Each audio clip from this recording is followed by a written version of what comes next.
kokią maikę pirkau savanorystės. Nes kaip savanorė, taigi galiu ir nešiot tokią maikę. Tai va, žiūrėkit. Dabar tik tai ne per seniausiai pargrįžau namo iš visų tų renginių, iš savanoriavimo vietos. Ženkliuką aišku reikėjo atiduoti.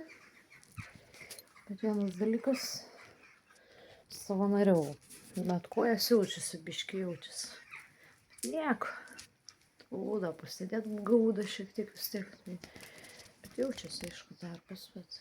Bet užtat pasitarnau nors Dievui, nors tas geriausia. Ir paprašiau Dievą ir net saulė pradėjo šviesti. Ir ačiū Dievui už tai labai. Dar galėjau gabaliuką kažkiek tai klausyti ir dar koncertam dar spėjau nuveikti dar pabaigos, bet vis tiek spėjau dar. Ir šiaip ir girdėjosi, tai netoli bažnyčios buvo, tai girdėjęs tas koncertas, viskas, ten Gytis dainavo ir Adomas ten toks dainininkas naujas, ten jaunas, tai jo, ir aš ten pabuvau, ir savanoriavau. Tai, čia va toks užrašas yra, tik tai nežinau, kaip čia padaryti, kad jis nebūtų atvirkščiai. Atvirkščiai, užrašus atvirkščius. Palaukit, gal va taip man. Ne, neišeina padaryti. Kad nebūtų atvirkščius. Bet vienu žodžiu, tas per telefoną kitaip atrodo, gal dėl to, kad sunku nufilmuot, nes tokia maikė.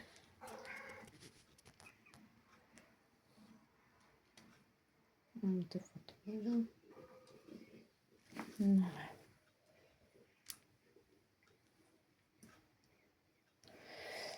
Man tai gerai atrodo, visai tinka per tos juodos golfas. Tai jo, pasipašiu kaip reikėjo šventį. Ačiū Dievui, kad oras davė gražų, žiūrėkit, koks gražus dabar oras. Saulė šviečia tiesiog. Kad nemeluočiau, pasižiūrėkit, saulė šviečia.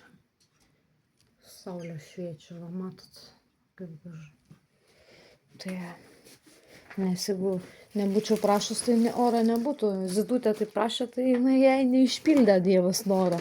A, kai aš paprašiau, tai iškart saulė nušvyta. Nors ir vėliau, bet paprašiau, matai, aš iš pradžių nieką nesakiau Dievui. Bet tai, kai vėliau papradėjo moteris šedėjuot, kad čia jau lietus lyja, tai sakau, viešpatie, būk geras, sakau, tegu nusišviečia saulė. Ir išgirdo mano prašymą. Tai va, juokinga, bet Dievui dėkui.